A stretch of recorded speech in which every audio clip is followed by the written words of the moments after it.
अस्सलाम वालेकुम, कैसे हैं आप सब। उम्मीद करती हूँ आप सब खैरियत से होंगे और अपने अपने घरों में खुश होंगे। जी तो अल्हम्दुलिल्लाह एक और नए ब्लॉग के साथ मैं आप लोगों को वेलकम करती हूँ। और आज मैं आप लोगों के साथ ना अपनी मॉर्निंग की प्रोडक्टिव रूटीन शेयर करने वाली हूँ, जो मेरे लिए बहुत ही ज़्यादा फ़ायदेमंद होती है। तो मैंने सोचा मैं आप लोगों के साथ भी शेयर करूँ। और सुबह-सुबह ना अल्हम्दुलिल्लाह हम लोग मुसलमान हैं और अल्लाह पाक ने हमें एक बहुत बड़ी नेमत दी हुई है, फ़जर की नमाज़ और कुरान पाक। मैंने खुद भी नोटिस किया है कि जिस दिन मैं फ़जर की नमाज़ नहीं पढ़ पाती ना, तो उस दिन बहुत लेज़ी डे गुज़रता है और ना आप बीमार-बीमार फ़ील करते हैं, थकावट भी होती है और आपका बहुत सारा जो काम है ना, वो मैनेज नहीं हो पाता। चाहे आप काम करते हैं या नहीं करते, घर पर रहते हैं या बाहर जाते हैं, तो इंशाल्लाह अगर आप लोग ये वीडियो आपने पूरी एंड तक देखनी है, आप लोगों के लिए इतनी ज़्यादा फ़ायदेमंद साबित होगी इंशाल्लाह इंशाल्लाह।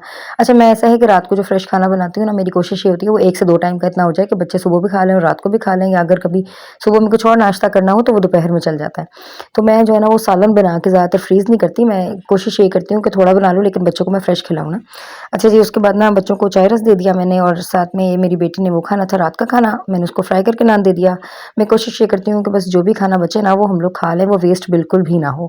तो अल्हम्दुलिल्लाह अल्लाह की नेमतों का जितना ढेरों-ढेर शुक्र अदा करें हम, वो कम है कि अल्लाह पाक ने रिज़्क दिया हुआ है और शुक्र अल्हम्दुलिल्लाह उसको अच्छे तरीके से भी इस्तेमाल कर रहे हैं। अच्छा जी, उसके बाद जो है मैं आज आप लोगों के साथ अपना डे की रूटीन शेयर करूँगी कि मैं सुबह ही सुबह जो है ना वो अपने काम कैसे मैनेज कर लेती हूँ और इससे अल्हम्दुलिल्लाह मुझे इतना फ़ायदा होता है कि मैं जब बाहर भी जाती हूँ ना तो मैं ये रिलैक्स रहती हूँ कि बच्चे घर आएँगे तो वो उनको जो है ना वो घर बिल्कुल नीट क्लीन मिले, ताकि उनके माइंड में ये ना हो कि मम्मा अगर गई हैं बाहर, मतलब बच्चों को तो इतना नहीं बताता ना कि जॉब पर चले गए हैं तो आपका घर में गंद पड़ा हुआ है, तो फिर ऐसे मैं नहीं चाहती कि मेरी बेटियों पे ये बैड इंप्रेशन पड़े। मैं पूरी कोशिश करती हूँ कि मैं जो है ना अपना काम सुबह ही सुबह में जो है ना वो करके जाऊँ, ताकि मेरे बच्चे जब घर आएँ तो उनको क्लीन घर मिले, वो फ्रेश हों, ताकि स्कूल से आके वो किसी भी किस्म का स्ट्रेस ना लें। और दूसरा ये कि जब आप काम करते हैं ना तो आप लोगों को आस-पास के लोगों का बहुत ज़्यादा ख्याल करना पड़ता है कि वो आपके बच्चों के माइंड में आप लोगों के बारे में क्या बातें डालते हैं। ठीक है, तो मैं पूरी ये कोशिश करती हूँ कि मैं अगर अपने बच्चों का जो है ना 100% करूँ, तो अल्लाह पाक हिम्मत दे, तो बस मुझे किसी और का एहसान ना लेना पड़े और किसी भी तरीके से मुझे कोई ज़हनी टेंशन, ज़हनी दबाव ना हो। लेकिन फिर भी अगर बहुत सारी ऐसी बातें हो जाती हैं कि जो है ना वो आस-पास के लोगों के सामने भी कह लो या बाहर के लोगों के साथ भी, तो मैं बहुत ज़्यादा कोशिश करती हूँ कि अपने आप को ना बिज़ी करूँ। मैंने बहुत दफ़ा ऐसा कोशिश किया कि अगर मतलब आपको कोई ज़हनी टेंशन हो रही है ना, तो हम लोग ज़ाहिर-सी बात है मैं और मेरे हस्बैंड साथ काम करते हैं, तो हम लोग बहुत सारे टॉपिक को डिस्कस कर रहे होते हैं आपस में। तो फिर मैं ऐसे ना मतलब आप ज़्यादा परेशानी लेते हो। शुरू-शुरू में जब हम लोग काम करते थे, तो फिर मैं इस बात को बहुत ज़्यादा टेंशन लेती थी, क्योंकि घर पे भी आपके वही टॉपिक्स चल रहे होते हैं। आप बाहर जाओ, आपके फिर भी वही टॉपिक्स हैं, क्योंकि आप लोग साथ हो। किसी और के साथ अगर आप काम कर रहे हो तो फिर होता है ना कि बाहर ऑफ़िस गए आप लोग 4 लोग साथ में हो, तो आपका जो है ना वो माइंड जो है ना चेंज हो गया, आप लोगों ने किसी और टॉपिक पे बात करना शुरू कर दी, किसी और ने कोई और बात की, तो आप लोग वो ज़रा चेंज हो जाता है माहौल। लेकिन जब आप लोग सब दोनों मियाँ-बीवी एक साथ होते हैं ना, तो फिर आप लोगों के टॉपिक्स जो है ना वो बिल्कुल भी चेंज नहीं होते। मतलब टू द पॉइंट बात करते-करते आप लोग फिर वहीं घूम फिर के आ जाते हैं ना, जो आप लोग मतलब कुछ और बात कर रहे हो, फिर वही घर की टेंशन आ जाती है।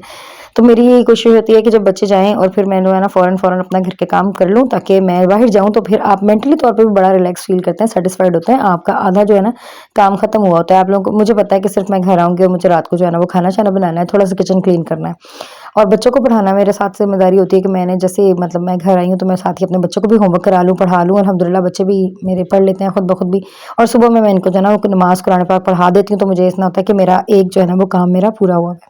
अच्छा जी, उसके बाद जी अली नाश्ता लेकर आ गए थे मेरे हस्बैंड, उसके बाद फिर हम लोगों ने नाश्ता-वाश्ता किया जल्दी-जल्दी और मैंने ना अपनी जो है वो क्लीनिंग स्टार्ट कर ली, क्योंकि मेरे पास जो है ना वो टाइम था। आज मैंने सोचा अभी आहिस्ता-आहिस्ता जो है ना मैं क्लीनिंग स्टार्ट कर लूँ। रमज़ान की भी मैंने एक कमरा प्रॉपर जो है ना वो रेडी करके रख देना है, क्योंकि मैंने उसमें नमाज़, कुरान पाक और जो रमज़ान का होता है ना, तो फिर मेरा होता है कि बार-बार वो कमरा गंदा ना हो और फिर जो है ना हम उस तरीके से उसको करें। वो भी मैं इंशाल्लाह मैं आप लोगों के साथ ज़रूर शेयर करूँगी। ठीक है? अच्छा जी, उसके बाद ये कि कोई भी ऐसी बात जिससे आपको स्ट्रेस फ़ील हो रही हो ना, उससे दूर करने के लिए खुद को बिज़ी करें। और इतना ना करें कि थका दें, लेकिन ऐसा बिज़ी करें जिसमें आप रिलैक्स फ़ील करते हैं। सफाई करना चाहते हैं आप लोग, सफाई कर लें, कुकिंग करना चाहते हैं, कुकिंग कर लें। मेरा ये होता है कि जब मैं ज़्यादा टेंशन ले रही होती हूँ या मैं एक बात को अपने माइंड से नहीं निकाल पाती, तो मैं किचन में चली जाती हूँ। मेबी बस यानी कि खाना-वाना नहीं बना होता, तब भी मैं कुछ नया बना लेती हूँ, अगर मेरे पास टाइम हो। लेकिन अगर ये कि मेरे पास टाइम नहीं भी है ना, तो मैं कोशिश करती हूँ कि मैं 10 मिनट या थोड़ा बहुत कि बच्चों को कुछ बना के खिलाऊँगी, वो खुश हो जाएँगे तो मैं भी रिलैक्स हो जाऊँगी। बहुत सारी ऐसी बातें होती हैं जिसको आप ज़हन से नहीं निकाल पाते हैं, तो कोशिश करने से आपको निकालनी चाहिए वो बातें। बाज़ लोग ना जो आपके आस-पास होते हैं ना, उन लोगों को भी इन बातों से बहुत ज़्यादा फ़र्क पड़ रहा होता है कि आप लोग टेंशन किस बात से ले रहे हैं। आपके वीक पॉइंट्स आप लोग अपना जो वीक पॉइंट उनको दे देते होते हैं, उससे भी वो लोग बहुत ज़्यादा फ़ायदा उठाते हैं।